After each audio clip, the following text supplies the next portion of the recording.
Hello, আসসালামু আলাইকুম। কেমন আছেন এভরিওয়ান? আজকে আপনাদের সাথে আবার শেয়ার করলাম একটা রেসিপি।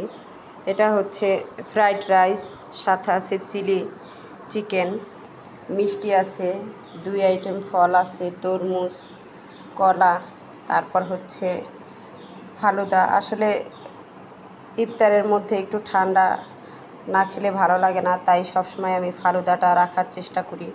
2 আইটেম শরবত আছে, এই আর কি আজকে আমার ইফতারে। আজকে 28 রমজান। আসলে কিভাবে যে রোজা চলে গেল এটা বুঝতে পারলাম না, ব্যস্ততায় বোঝার কোনো ছিল না। আসলে এইভাবেই দিন চলে যাচ্ছে, বছর চলে যাবে। ঈদ চলে আসছে, আর একদিন পরে আমাদের ঈদ।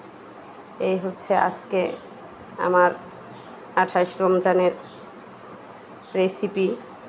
আমার এই ভিডিও রেসিপিগুলো যদি ভালো লাগে তাহলে লাইক, কমেন্ট, শেয়ার দিয়ে পাশে থাকবেন। আমার ভালোবাসা রইল আপনাদের সবার প্রতি। সবাইকে আসসালামু আলাইকুম। ভালো থাকবেন। আল্লাহ হাফেজ।